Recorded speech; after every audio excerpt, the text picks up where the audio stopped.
Hello, and welcome to Clone Conversations. I'm your host, John King.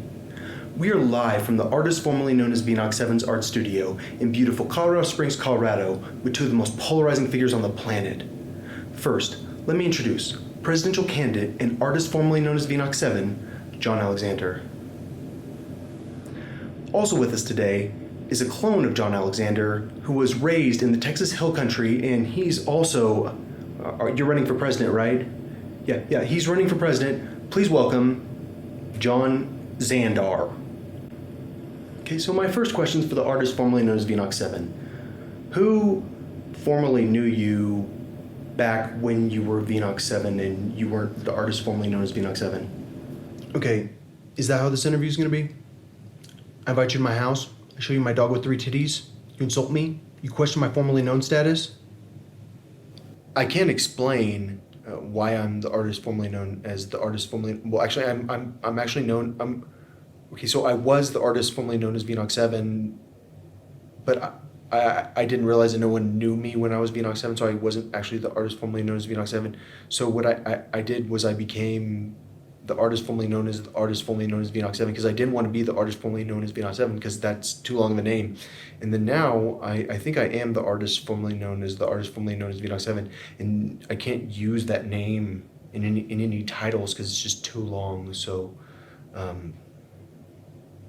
guess I'm Glass Roads, right? Okay, I'll ask you a real question. Why are you running for president? Initially, the reason I decided to run for president is because I thought the president right now, Donald Trump, was being blackmailed, and I was trying to bring attention to that. It wasn't necessarily so that I could win, it was so that I could win a single delegate and break through corporate or media censorship. Now, I think I'm running for president because I recognize how dangerous of a time we're in. I follow what's happening in the world. I listen to the words coming out of the Middle East, and I recognize that a war could break out. And if there's anybody that you want to be in charge of your country during a war, it's me. It's not Donald Trump. Okay, same question, but for John Zandar. Why are you running for president? You know, I'm from a place where the people are nice to one another. When you're driving down the road and there's a car that's driving slower or faster than you, what you do is you pull over to the side, let them pass you. And that's why Texas roads are the way they are.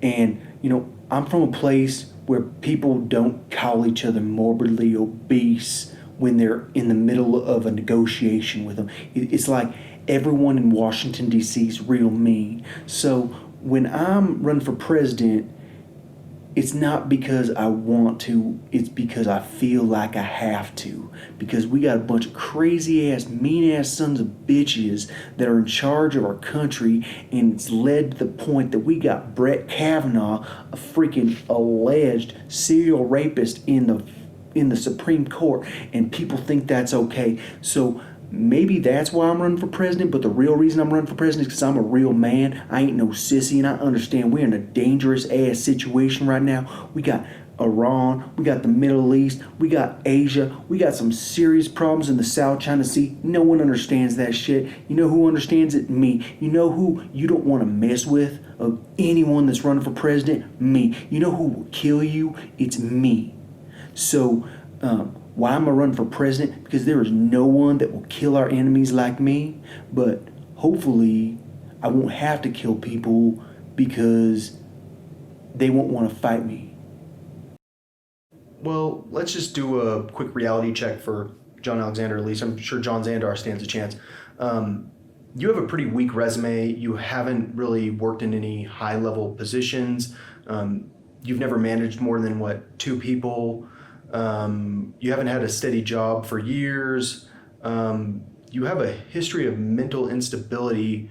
You live with your parents.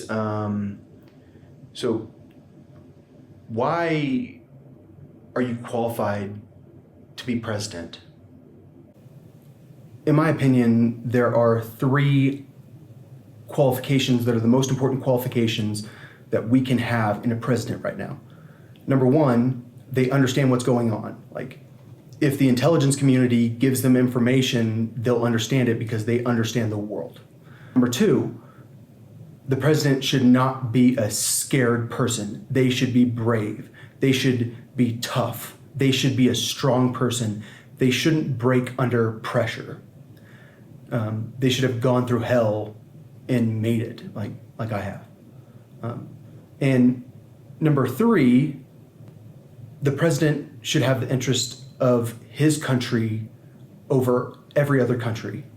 Yes, I'm not super on paper work experience qualified, but I did come up with the idea of using blockchain to guarantee the voting system, including coming up with a rudimentary algorithm to do it.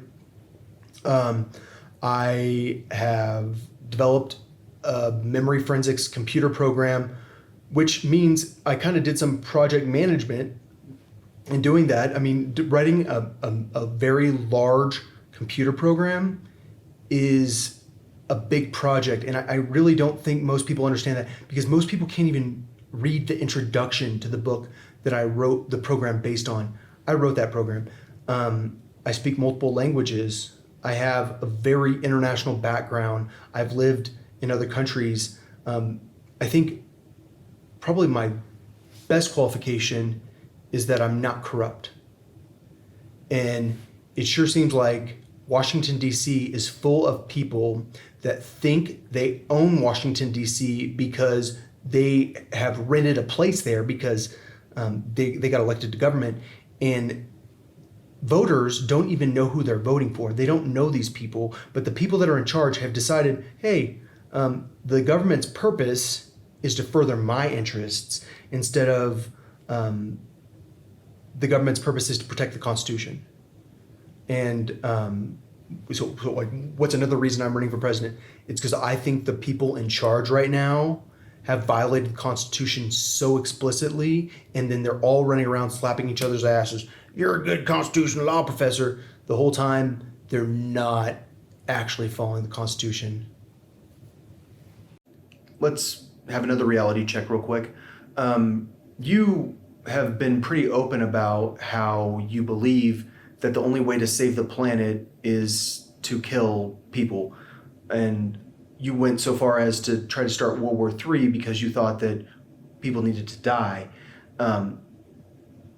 So given that we're in a crisis like COVID-19, why should people vote for you when your decisions could result in their death? I understand that everyone wants a president who is nice and is going to tell you about how much they care about you and is going to say things that appeals to your sense as a person that wants to be told nice things.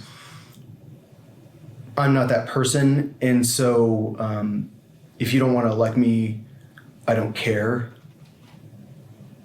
Honestly, I don't care if you don't want to elect me. But if you do want to elect me, I'm going to try my hardest. And I'm going to try to protect the American people. And I'm going to take it seriously because, I mean, think about it. If I am president and I have had an opinion like that, everyone is going to freak. If I behave like Donald Trump right now, everyone would freak out on me. They'd say, he's trying to get us all infected with COVID-19. I'd have to do something. So if you want a president who's going to take COVID-19 seriously, because everyone will get mad at him if he doesn't take it specifically in his own country super seriously, I'm your guy. Because if I don't take it seriously, everyone's going to accuse me of murder pretty much. You've been pretty critical about Donald Trump's choice of Betsy DeVos as education secretary. What is your stance on education reform, and what would you do to change the American education system? I've been around online education my entire life. And the reason I'm so good at computers is because of online education. I've taken tons of courses online. And so I'm a big proponent of online education. So whereas Bernie Sanders wants to have free junior college for everyone, I want free online education for everyone, and I want a government mega project to make each class freaking awesome. So the best university in the world is online, and so there are two paths in the university. There's the honors path, which is kind of like Harvard difficult, and then there's the regular path, which is kind of like University of Texas San Antonio difficult.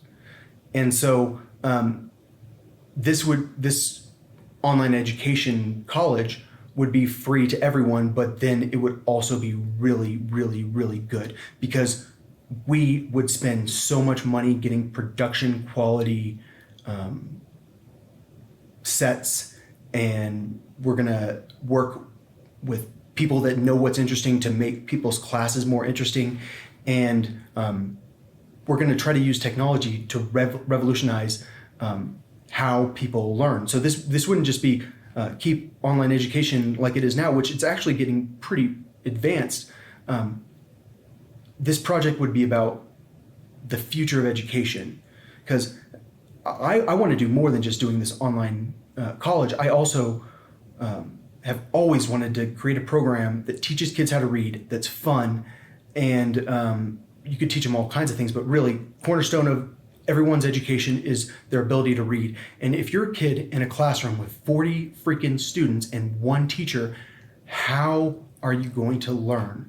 You're not going to have any one-on-one time with the teacher. So in my opinion, the way to cut costs and then allow these teachers to have more interaction with the student is to try to supplement the teachers with online education. So half the time the students are with the teacher, and then half the time the students are with a student, like a high school student who's a responsible kid, that we like this kid, we know they're trustworthy, and that student basically just watches the kids, and then the kids take courses online. So these courses, I want to really, really spend a lot of money developing them, and I want to have the best, because once you develop a great computer program like Adobe Photoshop, it's developed.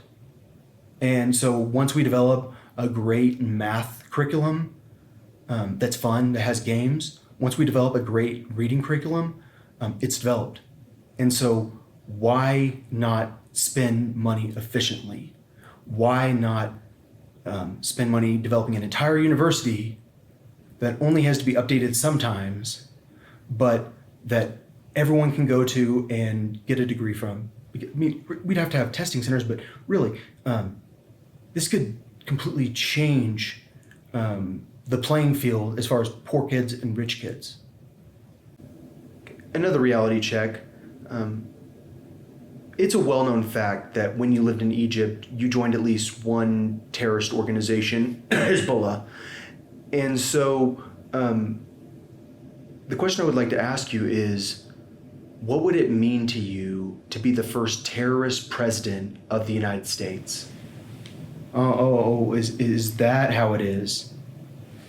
You come in my house, you insult me, you question my formerly known status, I treat you with respect, I show you my dog with 3 titties. I mean, I just, what is wrong with the world? Okay, well, let's give the viewers a little context.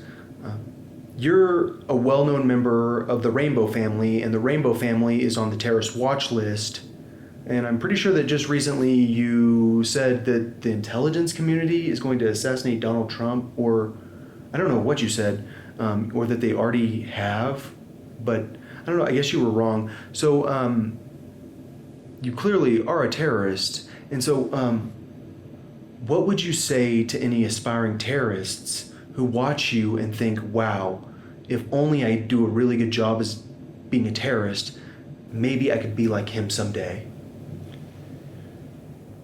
Rainbow family, as you call them, they're not really an organization. Like, basically, if you want to be part of Rainbow family, you show up and hang out with them, and then you're Rainbow family. So this whole idea of them being a terrorist organization, they're pretty much the most open and accepting terrorist organization of all time. So I understand they're on the terrorist watch list, but that doesn't change the fact that I would consider myself Rainbow Family. Okay, so in addition to being a notorious member of the terrorist organization, the Rainbow Family, you're also a well-known member of the Crip street gang, which might actually be on the terrorist watch list also. So, as the first Crip president, what would it mean to you to get all your homies out of prison so that you can go kill the Bloods and handle your shit? Okay, I don't really care about that stuff anymore. Well, my understanding is that once you're a Crip, you're always a Crip, and your blood is blue until you die, so I think you're still a Crip.